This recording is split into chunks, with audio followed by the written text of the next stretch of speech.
امی کی پلیٹ میں موجود تھوڑا سا سالن بھی ختم ہو چکا تھا، جبکہ انہوں نے ہاتھ میں ابھی بھی آدھی روٹی پکڑی ہوئی تھی۔ وہ ادھر ادھر دیکھ رہی تھی کہ شاید کوئی ان کی بات کہے بغیر ہی سمجھ لے۔ میں نے ان کی دل کی بات سمجھ لی تھی، کیونکہ ہمارے گھر میں کسی کی اتنی جرت نہیں تھی کہ بھابھی کے ہوتے ہوئے خود سے سالن ڈالے۔ بڑی دیر امی ہمت جمع کرتی رہی تھیں اور پھر آخر کار بول پڑی تھیں، رخسانہ تھوڑا سا سالن تو دے دو۔ امی کی بات سن کر بھابھی کے ماتھے پر بل پڑ گئے تھے۔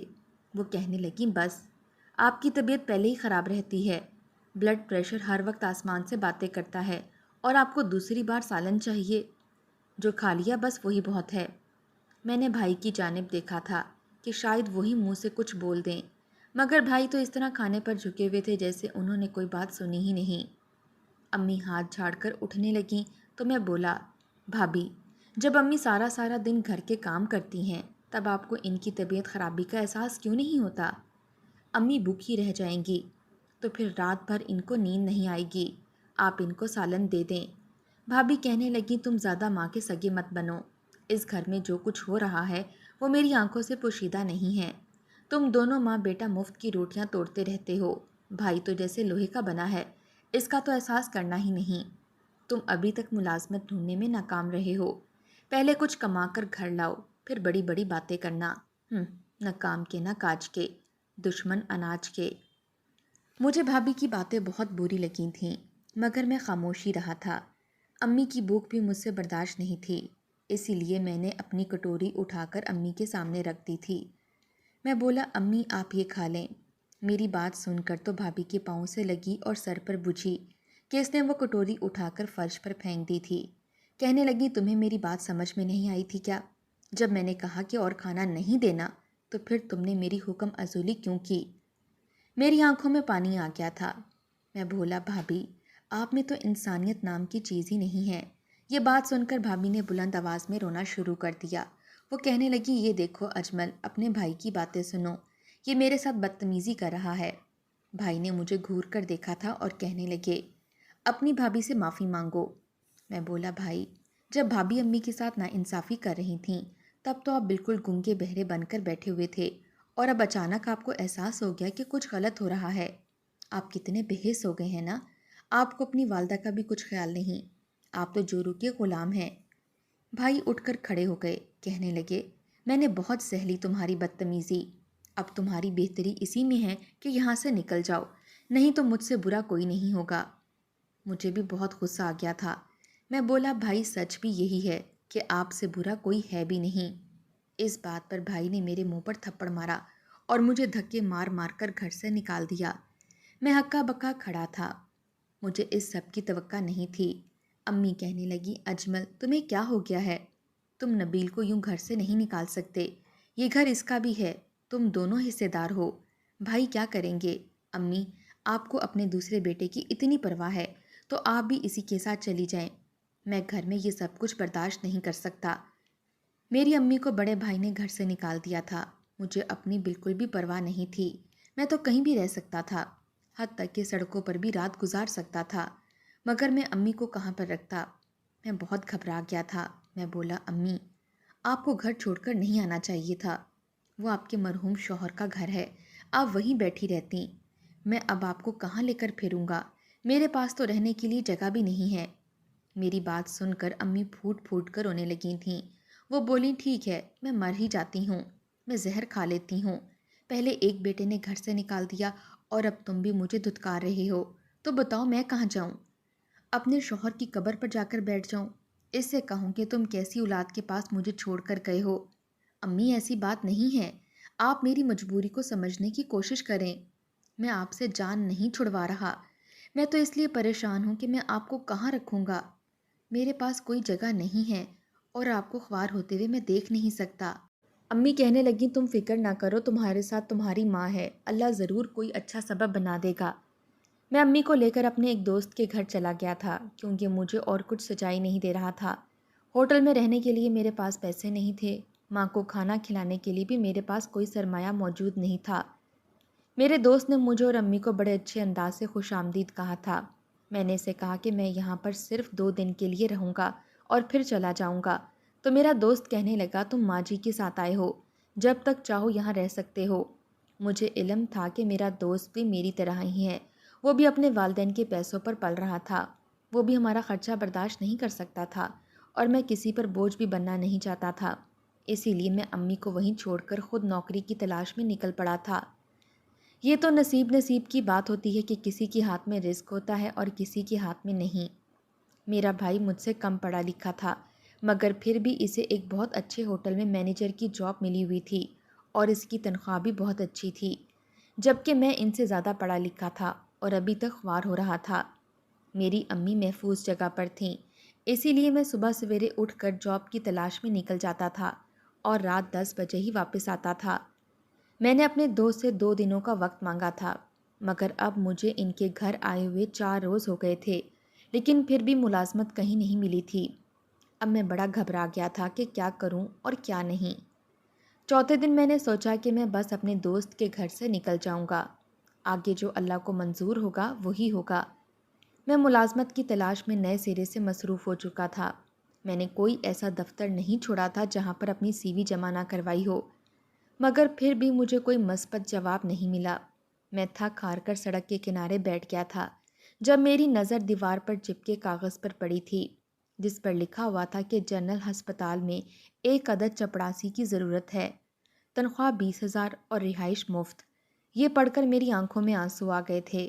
میں نے نفی میں سر ہلا دیا تھا اور خود سے کہا کہ یار نبیل، یہ جاب تمہارے لیے موزوں نہیں ہے۔ میں نے MBA کیا ہوا تھا، تو کیا اب میں ایک چپڑاسی کی جاب کر سکتا تھا؟ میرا دل خون کے آنسو رونے لگا تھا۔ میں کچھ بھی سوچے سمجھے بنا اٹھ کھڑا ہوا تھا اور اس پتے پر پہنچ گیا جہاں چپڑاسی کی ضرورت تھی۔ میں نے جب ہسپتال کے عملے کو کہا کہ میں چپڑاسی کی ملازمت کے لیے آیا ہوں، تو وہ مجھے دیکھ کر حیران رہ گئے تھے، کیونکہ شکل و صورت سے میں اچھے گھرانے کا فرد لگتا تھا۔ مجھے انٹرویو کے لیے ڈاکٹر کے پاس لے کر جایا گیا۔ ڈاکٹر نے میری سی وی دیکھی تھی، وہ حیران رہ گیا اور کہنے لگا، تم نے MBA کیا ہوا ہے، تم ایک چپڑاسی کی ملازمت کرنا چاہتے ہو؟ یہ ملازمت تو ان لوگوں کے لیے ہے جو ان پڑھ ہوتے ہیں اور حلال روزی بھی کمانا چاہتے ہیں۔ تم مجھے بتاؤ تم یہ کام کیوں کرنا چاہتے ہو؟ میری آنکھوں میں آنسو آ گئے تھے۔ میں کہنے لگا میں بہت زیادہ مجبور ہوں، بہت سی جگہوں پر انٹرویو دیے مگر کچھ بھی نہیں بن پایا۔ مجھے اس وقت جاب کی ضرورت ہے، بھلے وہ ایک چپڑاسی کی ہی کیوں نہ ہو، اسی وجہ سے میں یہ جاب کرنے کے لیے رضامند ہوں۔ ڈاکٹر کہنے لگا اگر ایسی ہی بات ہے تو میں تمہیں یہ ملازمت دے دیتا ہوں۔ ڈاکٹر نے مجھے چپڑاسی کی ملازمت دے دی تھی۔ ہسپتال کے عقب میں بنے فلیٹس میں سے ایک چھوٹا سا فلیٹ مجھے دے دیا گیا تھا۔ مجھے سمجھ نہیں آ رہا تھا کہ میرے لیے یہ خوشی کا مقام ہے یا اداسی کا۔ خیر جو بھی تھا، میں گھر گیا اور اپنے دوست کا شکریہ ادا کیا کہ تم نے اس مشکل وقت میں میرا ساتھ دیا اور مجھے اپنے گھر میں رہنے کی اجازت دی۔ اب میں اپنی والدہ کو یہاں سے لے کر جا رہا ہوں۔ میرا دوست کہنے لگا تم کہاں جاؤ گے؟ تو میں نے اسے بتایا کہ مجھے ہسپتال میں نوکری مل گئی ہے۔ وہ ہنسنے لگا اور بولا، تم مجھے بیوقوف مت بناؤ، پڑھائی تمہاری MBA ہے، پھر ہسپتال میں نوکری کیسے مل گئی؟ میں بولا مجھے چپڑاسی کی نوکری ملی ہے۔ یہ بات سن کر میرے دوست کی آنکھوں میں آنسو آ گئے تھے۔ وہ کہنے لگا یار، میرا گھر تمہارے لیے حاضر ہے، لیکن خود پر اس قدر ظلم مت کرو۔ تم اپنی ہمت جاری رکھو، تمہیں اچھی ملازمت مل جائے گی، تب تک تم میرے گھر میں بلا خوف و خطرہ رہ سکتے ہو۔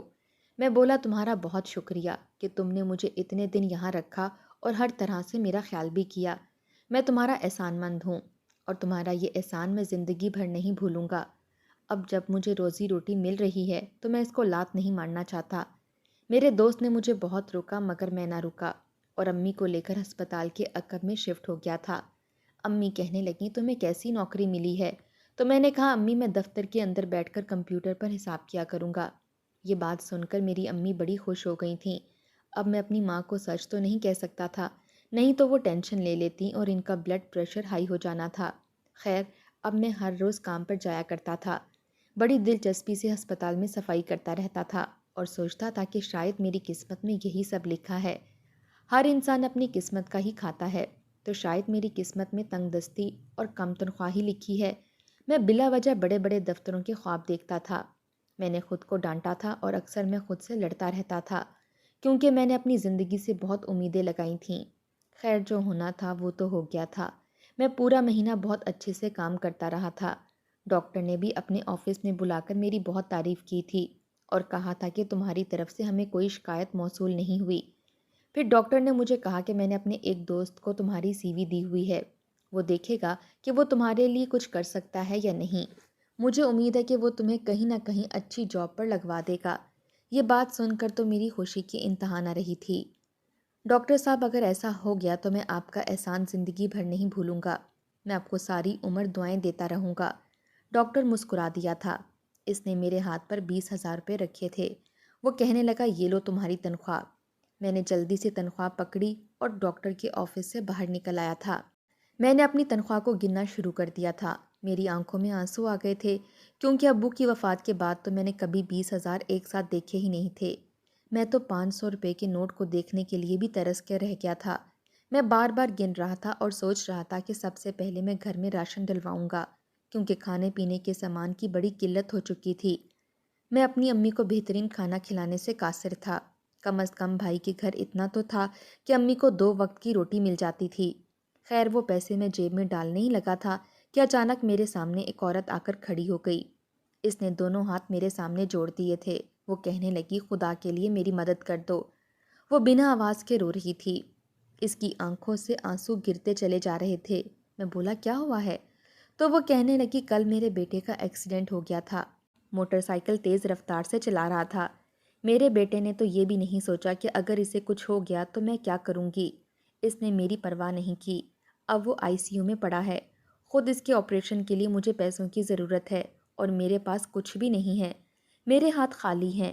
اگر میں یہ کہوں کہ اللہ کے بعد اگر کوئی میرے بچے کی زندگی بچا سکتا ہے تو وہ پیسے ہیں۔ اگر پیسے ہوئے تو ڈاکٹر اس کا آپریشن کریں گے، نہیں تو وہ میرے بچے کو ڈسچارج کر دیں گے۔ مجھے تھوڑے سے پیسے دے دو تاکہ میرے بچے کی جان بچ سکے۔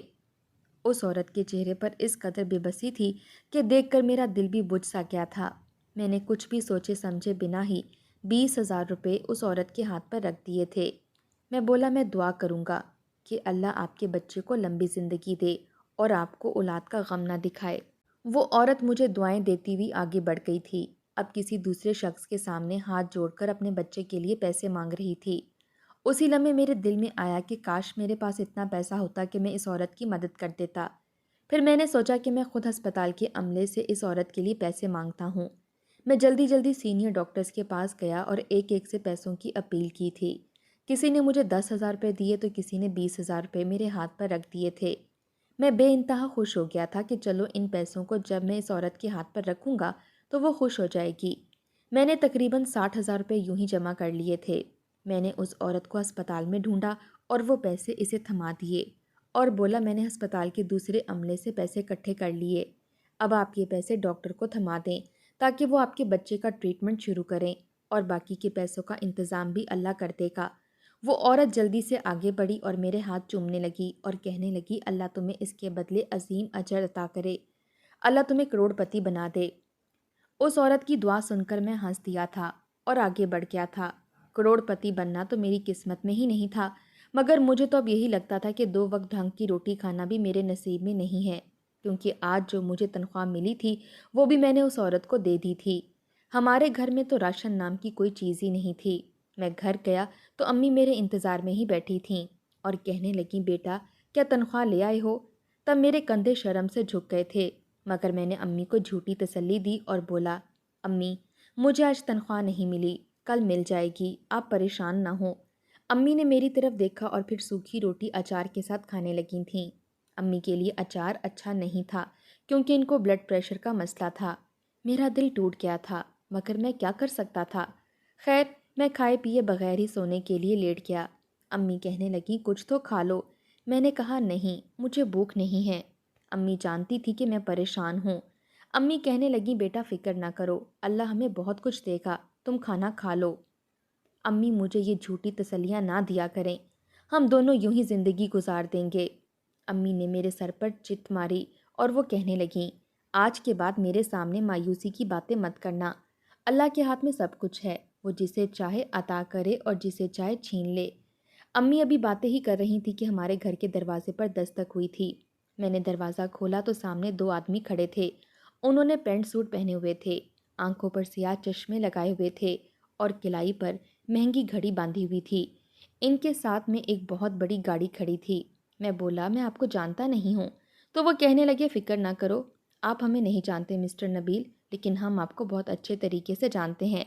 آپ یہ چابیاں پکڑ لیں اور یہ کاغذ تھام لیں۔ میں بولا آپ مجھے یہ کاغذ اور چابیاں کیوں دے رہے ہیں؟ تو وہ کہنے لگا یہ آپ کے لیے ایک سرپرائز ہے۔ آپ اس طرح کریں کہ گھر جا کر آرام سے صوفے پر بیٹھ کر اس خط کو پڑھیے گا، نہیں تو چکرا کر گر جائیں گے۔ یہ بات سن کر میں حیران ہوا تھا اور بددلی سے وہ کاغذ تھام لیا تھا۔ میرا دل خوف سے تھر تھر کانپ رہا تھا۔ میں نے سنا تھا کہ امیر لوگ اچھے نہیں ہوتے، پتہ نہیں یہ لوگ مجھے کاغذ دینے کیوں آئے تھے، یہ مجھ سے کیا چاہتے تھے؟ میں نے سوچا کہ شاید یہ آدمی میری بربادی کا سبب بننے والا ہے۔ میں کمرے میں آیا تو امی بولیں بیٹا کون تھا دروازے پر؟ امی نے میرے ہاتھ میں کاغذ دیکھا تو وہ کہنے لگی یہ کیا ہے؟ میں بولا دو انجان آدمی مجھے تھما گئے ہیں، مجھے تو خود اس بات کا علم نہیں ہے کہ یہ کیا ہے۔ امی نے کہا اچھا کھول کر دیکھو اس کاغذ میں کیا لکھا ہوا ہے۔ میں بولا جی امی ابھی کھولتا ہوں، مگر سچ تو یہ تھا کہ میری ہمت ہی نہیں ہو رہی تھی۔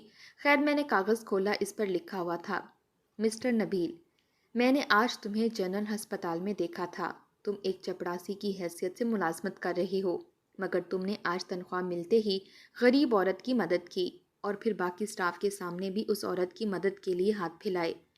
میں نے یہ سب کچھ دیکھا تو میں بہت متاثر ہو گیا۔ میں نے سوچا کہ تمہارے بارے میں معلومات حاصل کرنی چاہیے۔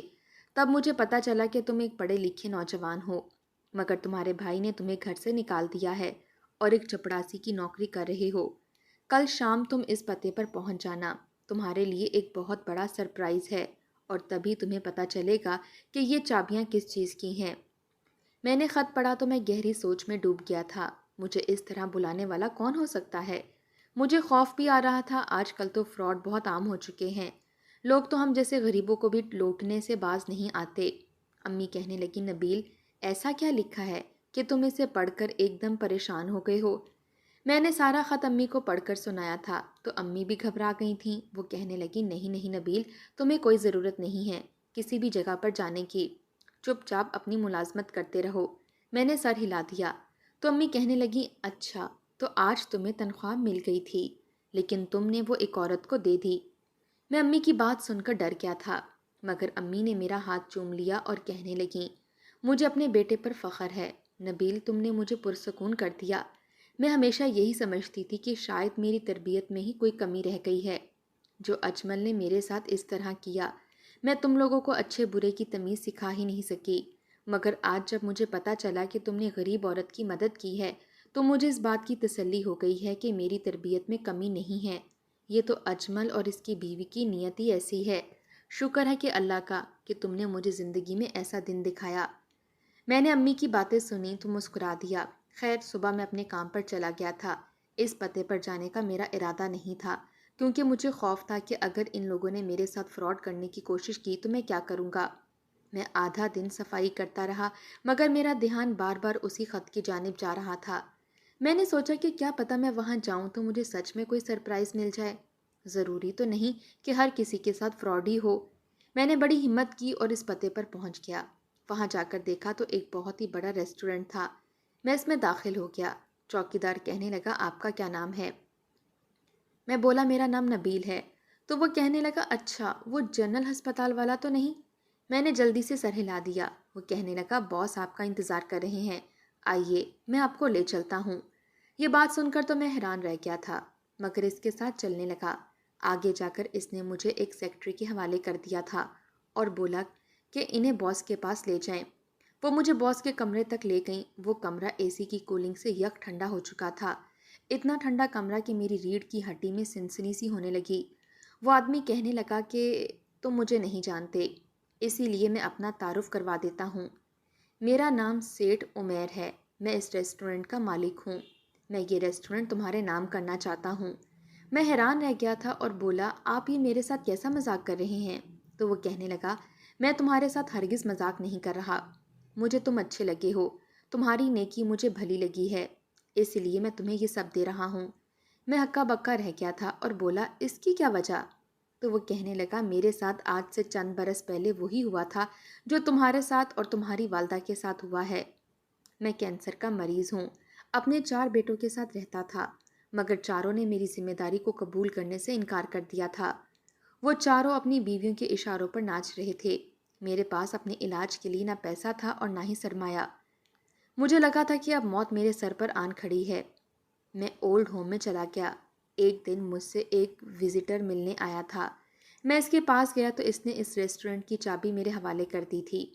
میں حیران رہ گیا اور بولا، آپ ایسا کیوں کر رہے ہیں؟ تو وہ کہنے لگا، یہ پراپرٹی آپ کے والد صاحب کے نام پر نکلی ہے، اسی لیے آپ کے حوالے کر رہے ہیں۔ یہ بات سن کر میں حیران رہ گیا تھا، کیونکہ میرے باپ کے نام پر تو ایسی کوئی بھی پراپرٹی نہیں تھی۔ خیر میں نے پتہ لگایا تو یہ بات سامنے آئی کہ یہ ریسٹورنٹ میرے والد صاحب سے ان کی شادی سے پہلے ہی دھوکے سے قبض کر لیا گیا تھا، اور اب جو اس کا نیا مالک بنا تھا اسے پتہ چل گیا تھا کہ یہ دھوکہ دہی سے ان کے پاس آیا ہے، تو اس نے یہ ریسٹورنٹ مجھے واپس کرنے کا سوچا تھا۔ میں یہ سب دیکھ کر حیران رہ گیا۔ یہ اللہ کی طرف سے میرے لیے مدد تھی۔ میں نے اس ریسٹورنٹ کو چلانا شروع کر دیا اور خوب محنت کی۔ دیکھو ترقی کی منزلیں طے کرتا ہوا میں کہاں تک پہنچ گیا ہوں۔ میں نے اپنا علاج کروایا اور صحت یاب ہو گیا۔ مگر وہ کہتے ہیں نا کہ ہر انسان کا انجام موت ہے۔ مجھے بھی اب لگنے لگا ہے کہ زندگی کے دن پورے ہو چکے ہیں اور اب موت میری منتظر ہے۔ اسی لیے میں چاہتا ہوں کہ ریسٹورنٹ کسی ایسے انسان کے ہاتھ میں چلا جائے جو دوسروں کا فائدہ کرتا رہے۔ میں نے تمہیں دیکھا تھا، ہسپتال میں تم نے ایک عورت کا بھلا کیا تھا، جبکہ تمہارے پاس اس وقت آمدنی فقط 20,000 تھی۔ میں یہ سوچنے لگا کہ اگر تم اتنے سے پیسے میں بھی کسی کی مدد کر سکتے ہو تو جب تمہارے پاس زیادہ پیسہ آ جائے گا تو تم کتنے لوگوں کی مدد کرو گے۔ اور پھر میں بھی اپنی پراپرٹی اپنے بیٹوں کے نام پر نہیں کرنا چاہتا تھا، جنہوں نے مجھے دھتکار دیا تھا۔ اسی لیے میں یہ تمہارے نام کرنے جا رہا ہوں اور امید کرتا ہوں کہ تم لوگوں کے ساتھ بھلا کرتے رہو گے۔ اس کا ثواب تمہیں بھی ملے گا اور مجھے بھی۔ یہ باتیں سن کر مجھ پر لرزہ طاری ہو گیا تھا۔ میں نے تو کبھی خواب میں بھی نہیں سوچا تھا کہ میری چھوٹی سی نیکی میرے لیے رزق کے اتنے دروازے کھول دے گی۔ میں نے سوچا کہ شاید اسی لیے ہمیں صدقہ و خیرات کرنے کا حکم دیا گیا ہے۔ ہم جتنا اللہ کی راہ میں دیں گے اللہ اس سے زیادہ ہمیں نوازے گا۔ میں نے فقط 20,000 روپے دیے اور اللہ نے 20 کروڑ کی پراپرٹی میرے نام کر دی تھی۔ یہ منظر ایسا تھا کہ میری آنکھوں سے آنسو گرتے چلے جا رہے تھے اور میں سجدے میں گر گیا اور اللہ کا شکر ادا کرنے لگا تھا۔ مجھے آج پتہ چلا کہ یہ سچ ہے کہ اللہ کی راہ میں جتنا دو گے اللہ اس کو ڈبل ٹرپل کر کے آپ کو لوٹائے گا۔ کچھ ہی دنوں میں مجھے ریسٹورنٹ کے معاملات سمجھ میں آنے لگے تھے۔ میری ٹریننگ بھی کروائی گئی تھی اور پھر میری MBA کی تعلیم نے بھی میری بہت مدد کی۔ میں جلد باس کی سیٹ سنبھالنے کے قابل ہو چکا تھا۔ سیٹ سنبھالی تو یہ دیکھ کر حیران رہ گیا کہ مینیجرز کی لائن میں میرا بھائی بھی کھڑا تھا۔ میرا بھائی جس ریسٹورنٹ میں مینیجر تھا میں اب وہاں کا باس بن چکا تھا۔ میرا بھائی تو مجھے دیکھ کر حیران ہی رہ گیا تھا۔ تھوڑی دیر بعد جب میں اپنے آفس میں گیا تو میرا بھائی بھی میرے پیچھے ہی آ گیا۔ وہ کہنے لگا، نبیل یہ سب کیسے ممکن ہوا؟ تو میں بولا، میں آپ کا باس ہوں، مجھے نبیل کہنے کی ضرورت نہیں۔ تو میرے بھائی کا منہ بن گیا تھا اور کہنے لگا، تم میرے چھوٹے بھائی ہو، اب میرے ساتھ یہ سب کرو گے؟ تمہیں چاہیے کہ مجھے فیور کرو اور اپنی پرانی باتوں کو دل سے بھلا دو۔ میں بولا، میں آپ کے منہ سے آج کے بعد ایسی کوئی بات نہ سنوں، نہیں تو میں آپ کو اس جاب سے نکال دوں گا۔ میری بات سن کر بھائی گھبرا گیا تھا۔ وہ میرے آفس سے نکل گیا۔ میں نے سوچا کہ اللہ کے ہر کام میں بہتری ہے۔ جو کوئی آپ پر حکمرانی کرنا چاہتا ہے وہ ایک دم سے آپ کے پیروں میں گرنے کو تیار ہو جاتا ہے۔